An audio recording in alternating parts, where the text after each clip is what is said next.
With the release of Scream 6, it's now time to rank the franchise.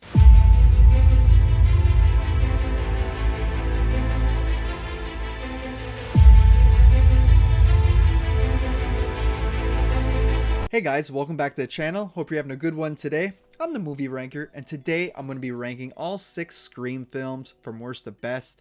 One of my favorite horror franchises of all time.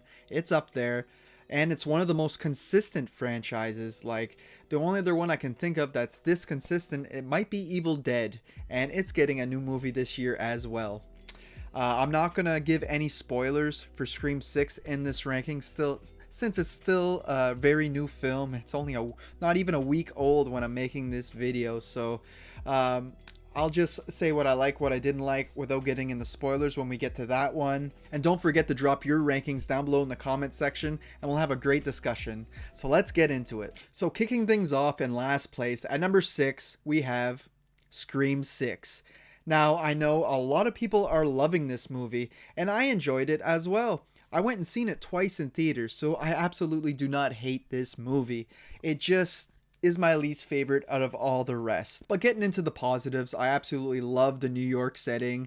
It's so badass. It's everything I could have ever wanted with Ghostface in New York. We get cool shots of him going down alleys, and we get the metro scenes, and a lot of great shots, some great cinematography. All of the set pieces are convincing, especially for being filmed in Montreal. This wasn't even filmed in New York, but they pulled it off. We also get a much more brutal Ghostface in this one, the most violent one yet, I believe. It's just menacing, man. The way he comes at you and stabbing multiple times, and just the way the camera is showing the stabbings and such, it just seems more aggressive, more visceral, if you will. And I feel that all the returning characters in this one do a great job, especially Sam and Tara. They're the standouts here. I love how Sam is still dealing with her trauma, not only from the previous film, but from her past. And she's overprotective of Tara now that she already been through this thing, and she's dealing with her mental state. And I just like the way she's been written. And the opening sequence in this one is quite shocking and inventive. They really did something completely different, something they never did before in this franchise, and I really appreciate that. There's like a whole twist and everything within the first 15 minutes that kind of blows your mind. And lastly, I like how this film really ties together every single movie in this franchise from 1 to 5. They all connect to this film somehow, some way, and I feel like they did a good job with that story-wise. And like I said, I really do enjoy all the returning cast here, but all the new cast members, not the biggest fan of. Their characters are either forgettable or just completely wasted. Speaking of, we got Kirby back in here from Part 4. This is not the Kirby that I fell in love with from Part 4. I loved Kirby because she was like our female Randy type character. She, knew all the horror knowledge. She was cute. She was the whole package for a horror nerd. But yet you get into this film and the way they write her makes sense, but it's just not satisfying to me personally. And while Ghostface may be more visceral in this one, it doesn't really matter because I feel like most of our characters are way too safe in here. There's people that get stabbed multiple times. They get turned into Swiss cheese, but yet they survive. It's as if stab wounds and gunshots do nothing nowadays. And even though I appreciate that this is a much more serious tone to this film, it seems to lack the fun of the franchise. You know what I'm saying? We still get our killer reveal. We still get our suspect lists and everything in the rules. But especially with the rules and the meta stuff, I feel like it's really brought down to a bare minimum, just enough to get you by as a Scream film. And lastly, the film is full of plot holes and coincidences beyond belief. But this is still a very good movie for being the worst movie in your franchise. This film did not run the franchise into the ground or hurt its reputation in any way. It's still an entertaining slasher, and I'll definitely be picking up the Blu-ray whenever it releases. Up next, at number 5, we got Scream 3. Now, this is undoubtedly the funniest entry in the franchise to me. It is hilarious.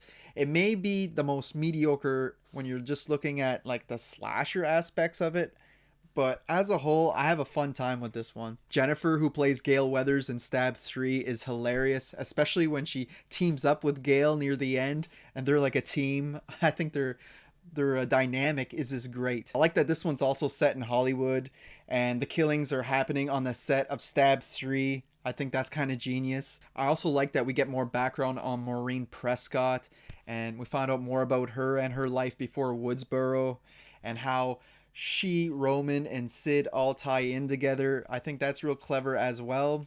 And I like the whole ghost scene too, where Sid's sleeping and her dead mom's like coming towards the window. I think that sequence is excellent. So the Roman reveal is okay, and I like his motives, but it would make more sense with two killers in this film, which there was originally, but they had to keep changing the script because it kept leaking online on the internet. I do like how they added that in to the dialogue of this film as well.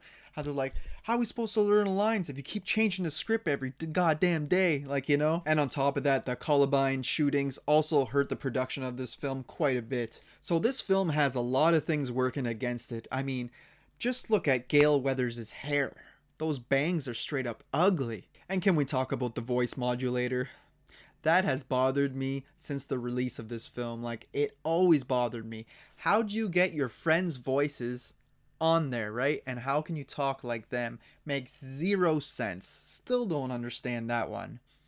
But overall, this is a mediocre entry that I happen to enjoy probably more than I should. I like that it has something to say about Hollywood in general and how like the producers, how they treated the actors in that back then, and it still happens to today. Up next at number 4, we have Scream 4. Another pretty violent entry in the franchise. I think this film has one of the standout kills in the entire franchise with Olivia's death. Like, that is brutal as hell when she's across the street and Ghostface comes out of the closet and just slashes her to pieces and she's all bloody in bed later. That whole reveal scene is great. I also like Jill as Sid's cousin, and her reveal as the killer was the most shocking to me since the original. Like, no other film has really made me go since that film. They just do a great job, and then the whole final act is just completely nuts. From the house to where Jill's like running in the walls and stabbing herself. It's just so entertaining. All the way to the hospital, to the final act. It's absolutely brilliant. And like I said earlier, Kirby is the Randy we never knew we needed, but we got, and we are all so happy for her.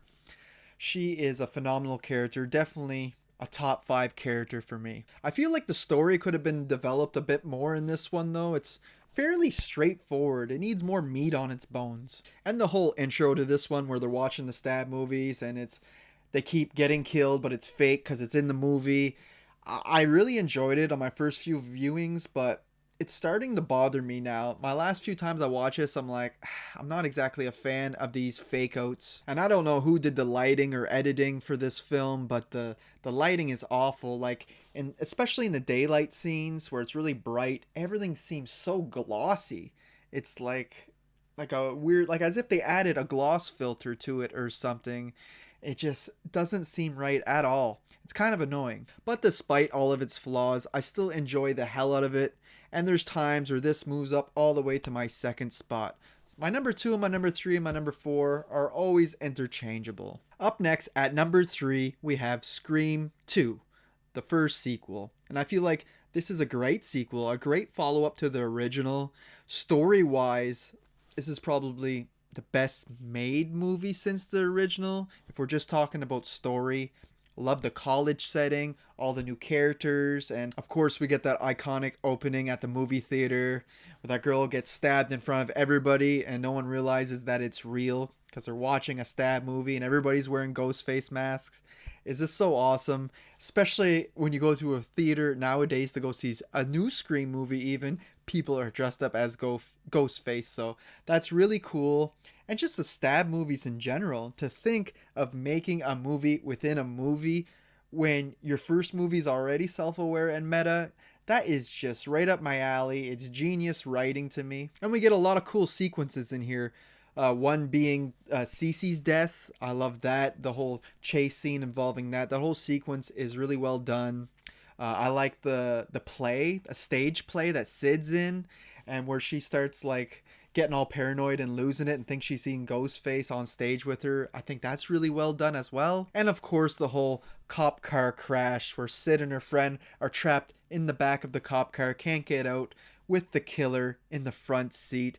It's just so tense. We don't get a whole lot of tense scenes quite like this in the franchise. And I really like Mickey as a killer. He has pretty funny motives. He just wants to get famous off the trial. He wants to get caught for the killings. And he makes a good like sidekick killer. He wouldn't be a good main killer, but since there's two of them, he does make a good sidekick. But Mrs. Loomis as our main antagonist is incredibly idiotic. Makes zero sense whatsoever. Her motive is, you killed my baby boy, you killed my Billy.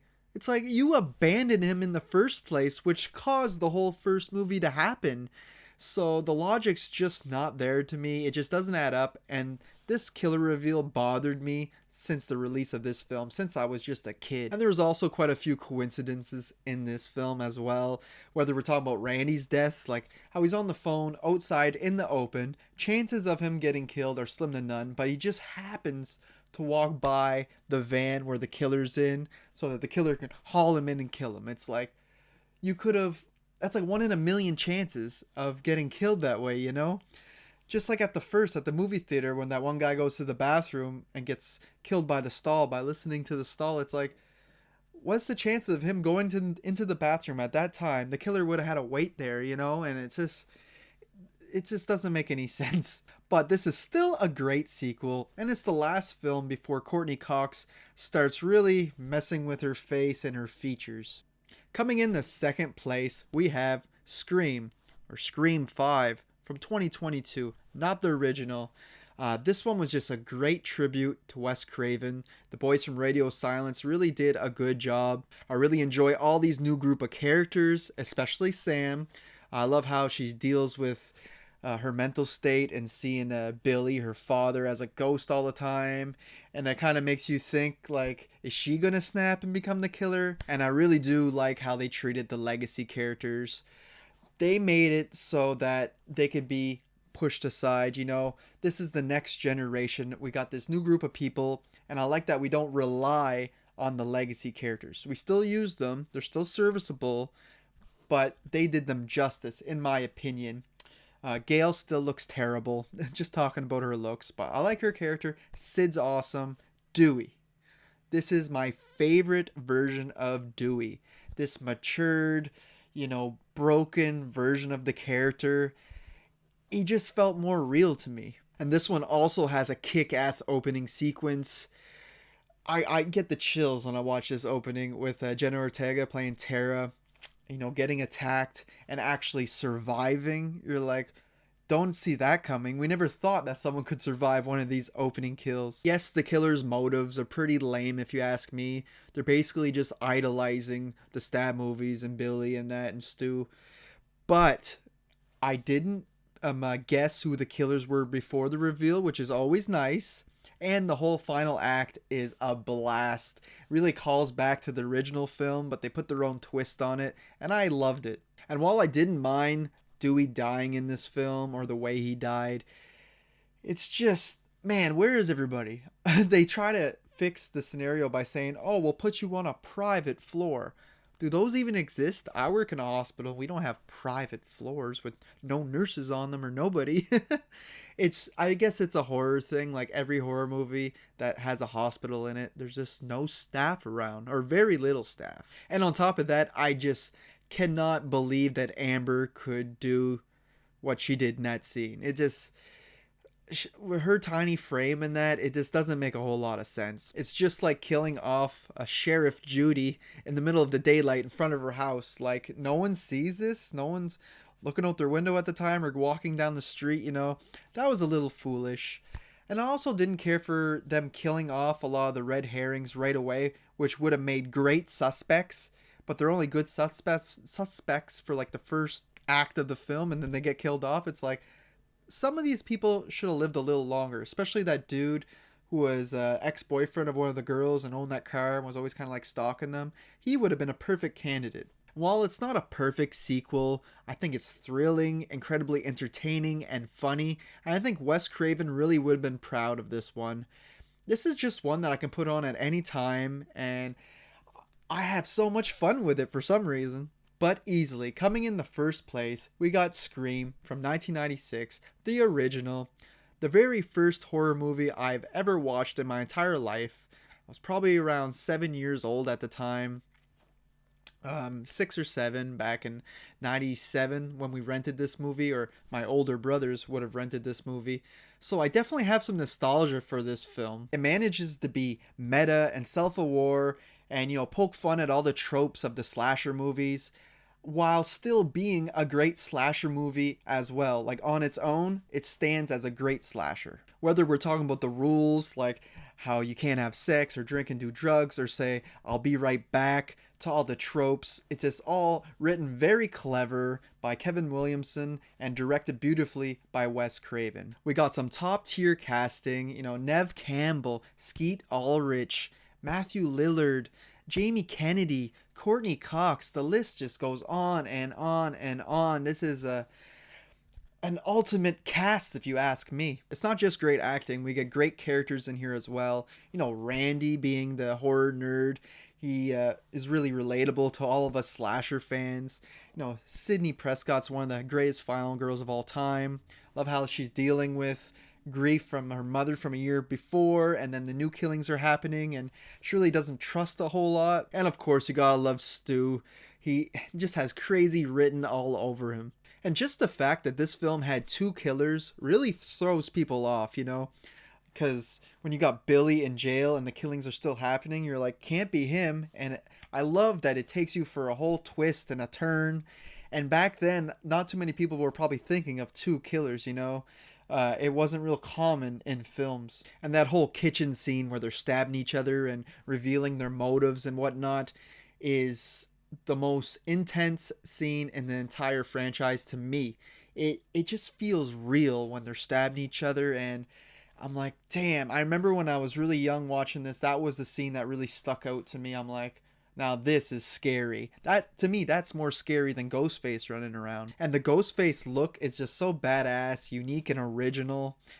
Well, right after this film came out, you couldn't find someone that wasn't wearing a Ghostface mask on Halloween. It really got popular quick, cemented itself as a true horror icon. And just the way he calls his victims and, screws around with them a bit before he kills them, asks them what's their favorite scary movie, gets them scared and a lot of fear running through their body before, he goes in and guts them. And, all the killers have these boots on, which they happen to have given most of the cast the same boots. So us as the viewer, we're looking at every character in here and we're like, could be them, could be them, could be them. It's just very genius. And by the third act, paranoia is at an all-time high. And of course, one of the most iconic scenes in the franchise is the opening in this one with Drew Barrymore, answering the phone, making popcorn, eventually getting gutted outside when her parents come home. And it's just, doesn't matter if you've seen Scream or not, this scene, it. It's just so damn iconic. And you take an actress like Drew Barrymore, put her on the cover of your film, people's gonna think she's the main actress, right? She's the main lead. But no, they really subvert your expectations again, kill her off right away and be like, gotcha. The film just does a really good job at keeping you invested in its mystery and its characters. It's just incredibly smart, clever. It got great twists, great kills. It's the full package, and it's endlessly rewatchable. And to me, this easily is the best movie in the Scream franchise, so it comes in at number 1. So there you have it, guys. There's my ranking of all 6 Scream movies from worst to best. Hope you enjoyed it. Like I said, take my ranking with a grain of salt because I love all of these films. There's no fails here. They're pass marks across the board. I really do enjoy them all, even my 6th place. But don't forget to drop your ranking down in the comment section and we'll compare and discuss. Have a great time with that. You can also follow me on Letterboxd and Instagram. My links to those are in the description of this video. And until next time, guys, thanks for watching.